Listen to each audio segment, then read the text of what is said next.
अष्टांग योग का 7वां भाग ध्यान।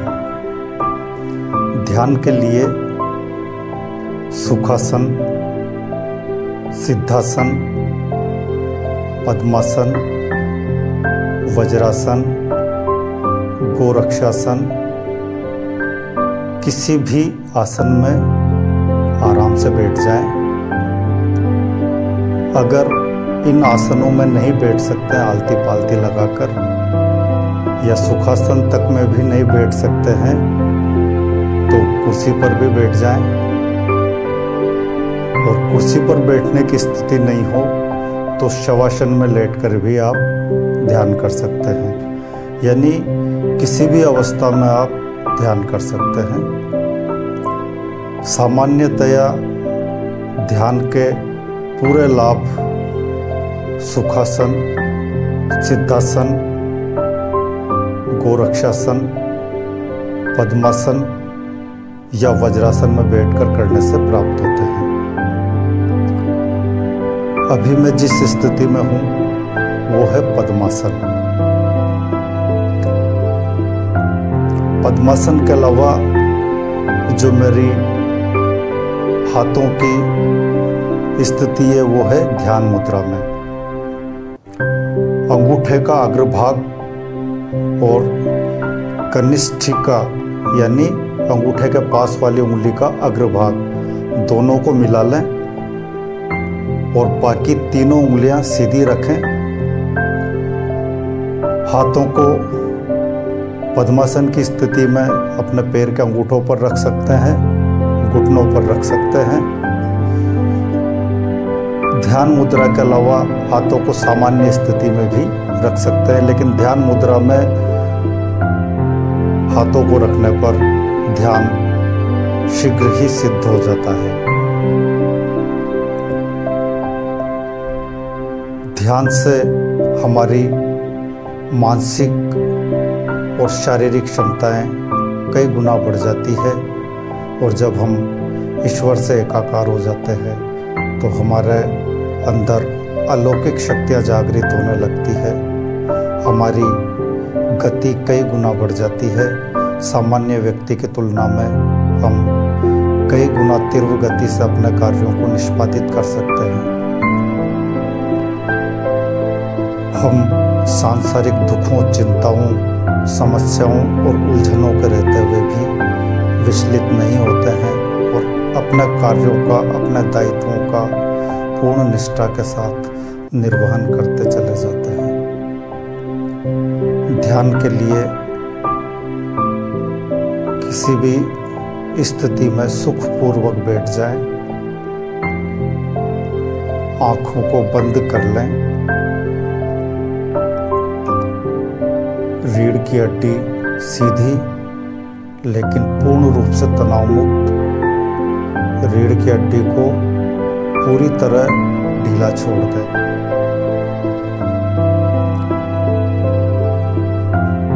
पैर के अंगूठे पर ध्यान लगाते हुए पैर के अंगूठे को पूरी तरह से ढीला छोड़ दें।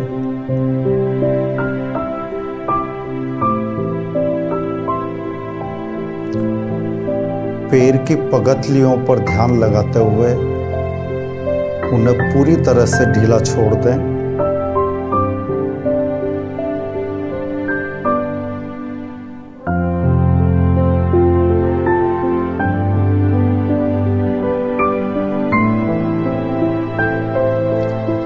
पैरों की पिंडलियों पर ध्यान लगाते हुए उन्हें पूरी तरह से ढीला छोड़ दें।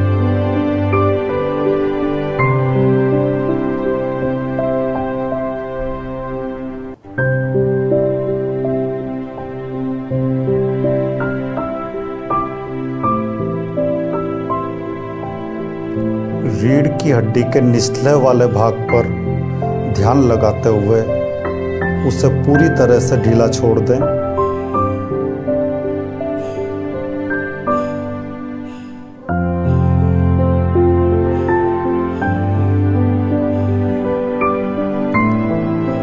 हाथों की हथेलियों पर ध्यान लगाते हुए उन्हें पूरी तरह से ढीला छोड़ दें।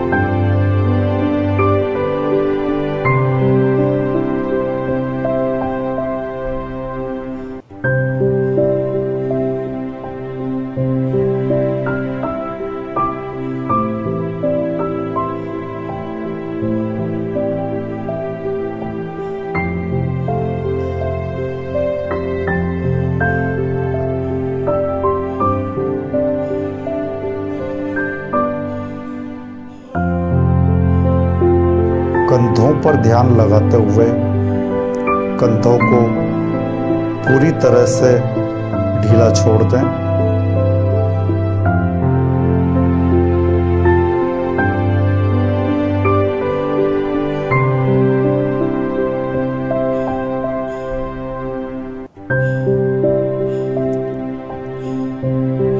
होठों पर ध्यान लगाते हुए होठों को पूरी तरह से ढीला छोड़ दें।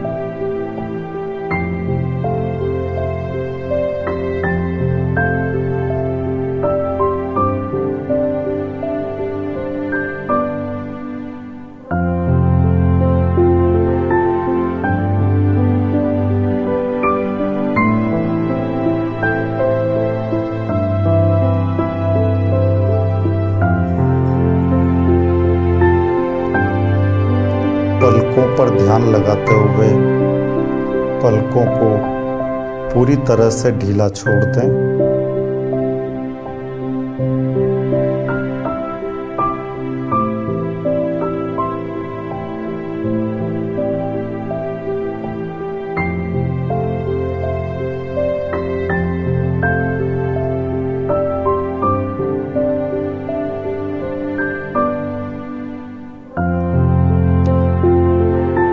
दोनों भवों के बीच वाले स्थान पर यानी मस्तक के केंद्र बिंदु पर ध्यान लगाते हुए मस्तक को बिल्कुल ढीला छोड़ दें।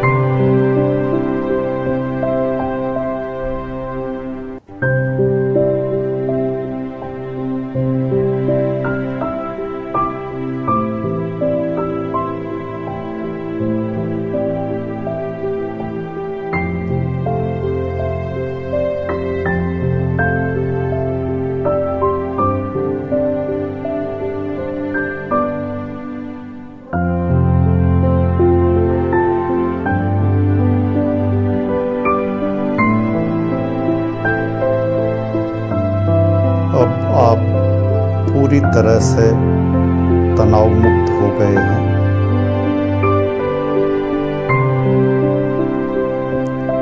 अब पूरे शरीर में कहीं किसी प्रकार का कोई तनाव शेष नहीं है। पूरा शरीर पूरी तरह से शिथिल हो चुका है, तनाव मुक्त हो चुका है।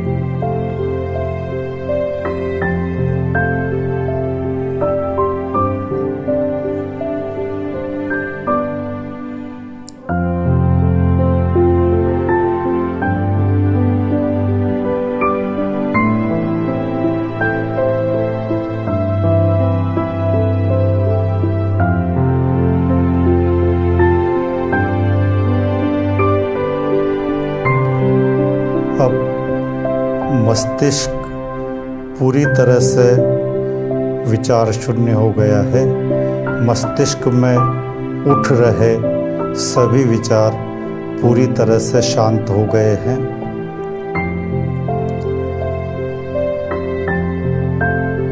हमारे मस्तिष्क के सभी नकारात्मक विचार शांत हो गए हैं। मस्तिष्क से नकारात्मक विचारों का शांत होना मस्तिष्क की श्रेष्ठ स्थिति है। और जब मस्तिष्क से नकारात्मक और सकारात्मक सभी तरह के विचार शांत हो जाएं, हट जाएं, मस्तिष्क बिल्कुल शांत हो जाए तो वो सर्वश्रेष्ठ स्थिति है। अब हमारा मस्तिष्क पूरी तरह से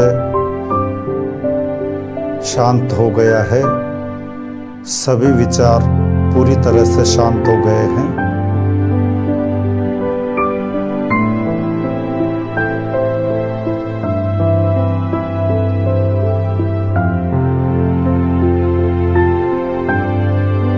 अब मन पर ध्यान लगाएं, अपने हृदय पर ध्यान लगाएं और महसूस करें कि हमारे हृदय से हर नकारात्मक भाव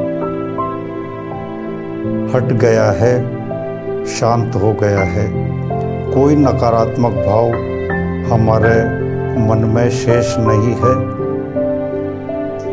क्रोध, भय, घृणा, दुर्भावना, द्वेष, ईर्ष्या, अहंकार, आलस्य जैसे सभी मनोविकार हमारे शांत हो गए हैं। हमारा मन निर्मल हो गया है। हमारा मन विकारों से मुक्त होकर पूरी तरह से पवित्र हो गया है, पूरी तरह से शुद्ध हो गया है।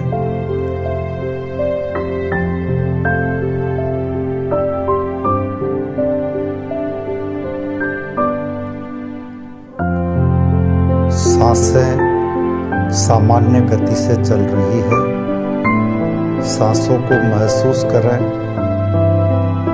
सांसों की गति को सामान्य तरीके से चलने दें, सहज रूप में सांसों को चलने दें। सांसों की गति को ना तो बढ़ाना है ना घटाना है। जैसे सांस आ रही है आने दें, जैसे सांस जा रही है जाने दें। जो हो रहा है उसे महसूस करते रहें।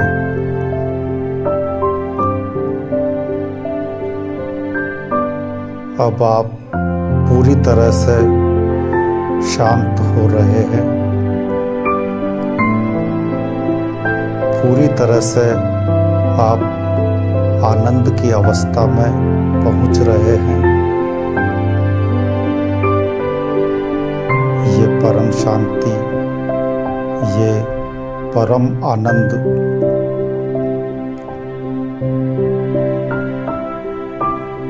यही परमात्मा से मिलने के लिए, परमात्मा से एकाकार के लिए आप पूरी तरह से विकार मुक्त हो गए हैं। अब आप उस निराकार परम पिता परमात्मा सच्चिदानंद घन परम पिता से अपनी चेतना को जोड़ दें। उस निराकार पर ब्रह्म परमात्मा से आप महसूस करें कि आप एकाकार हो रहे हैं। आपकी निराकार आत्मा उस निराकार परमात्मा से एकाकार हो रही है। आपका शरीर इस संसार में है, लेकिन आपका जो सूक्ष्म शरीर है, आपकी जो आत्मा है, वो परमात्मा से एकाकार हो रही है। हम इस निराकार स्वरूप को अपने अंदर महसूस करें, अपने हृदय में उस परम पिता परमात्मा को महसूस करें। उस आनंद स्वरूप, उस शांति स्वरूप परमात्मा को अपने हृदय में महसूस करें।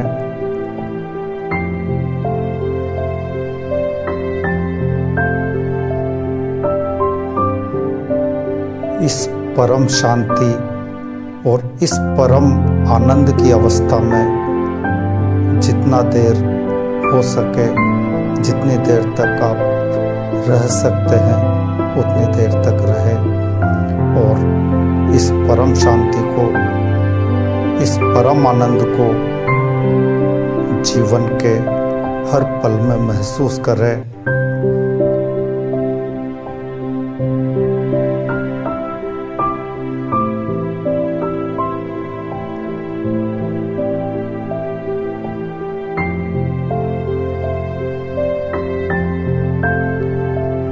ध्यान की यह प्रक्रिया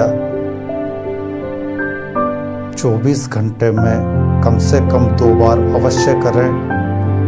सूर्योदय से पूर्व व सूर्यास्त के समय इस प्रक्रिया को करें। इस अवस्था में हमारा ध्यान शीघ्र ही सिद्ध हो जाएगा और जब हम परमपिता परमात्मा से अपनी चेतना को पूरी तरह से जोड़ देंगे, इस परम शांति और परम आनंद की अवस्था में पहुंच जाएंगे, तो हमारे अंदर अलौकिक शक्तियां जागृत होने लगेगी।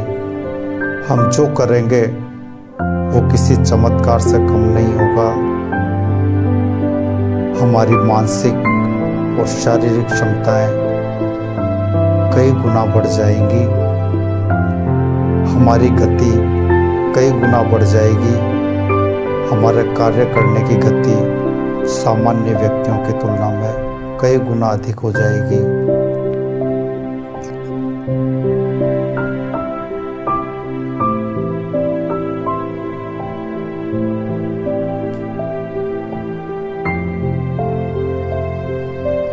अष्टांग योग का यह 7वां भाग सबसे महत्वपूर्ण भाग है।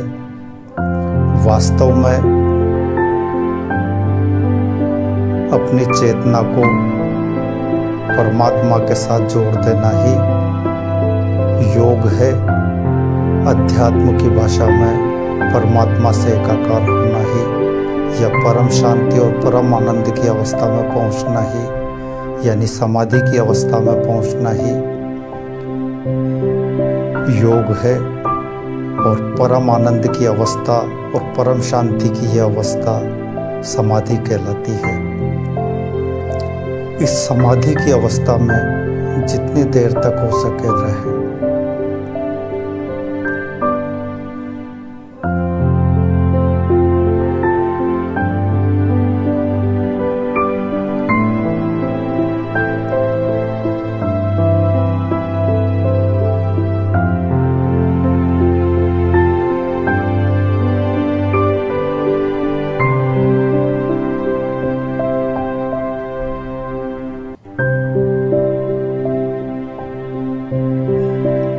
इसके बाद जब हम सांसारिक कार्यों को करते हैं तो कर्म फल का त्याग कर कर्म बंधन से मुक्त होकर कर्मों को करें। हम निश्चित रूप से मोक्ष को प्राप्त हो जाएंगे और संसार के इस माया जाल से मुक्त हो जाएंगे। अपने कर्मों को कर्मफल का त्याग करने के बाद हम अपने सांसारिक दायित्वों को अधिक निष्ठा के साथ, अधिक सफलता के साथ पूर्ण कर सकेंगे और उन कार्यों में भी पूर्ण शांति और पूर्ण आनंद को अनुभव कर सकेंगे। यही कर्मयोग है। भगवान ने गीता में अर्जुन को निष्काम कर्म योग का संदेश दिया था, यानी कर्म फल का त्याग करके कर्म करना ही कर्म योग है। और जब हम कर्म फल का त्याग कर देते हैं और उसके पश्चात कर्म करते हैं तो कर्म बंधन में हम नहीं बंधते हैं, हम संसार के माया जाल में नहीं उलझते हैं और मोक्ष को प्राप्त हो जाते हैं संसार में रहते हुए।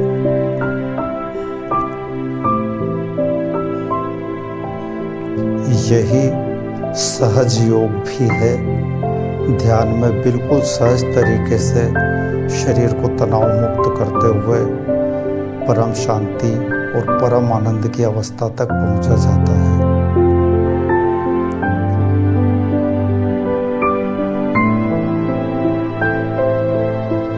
अष्टांग योग का सार भी यही है,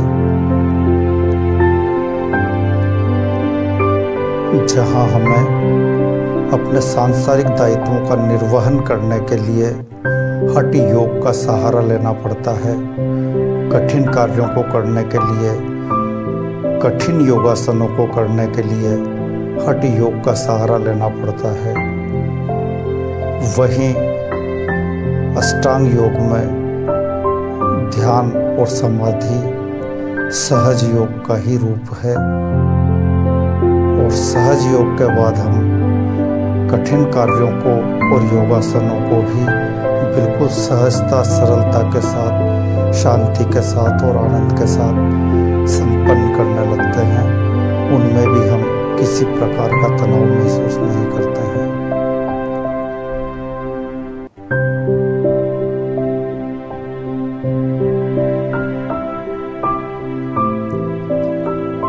यही भक्ति योग भी है, ईश्वर के समक्ष पूर्ण समर्पण, यही भक्ति योग है।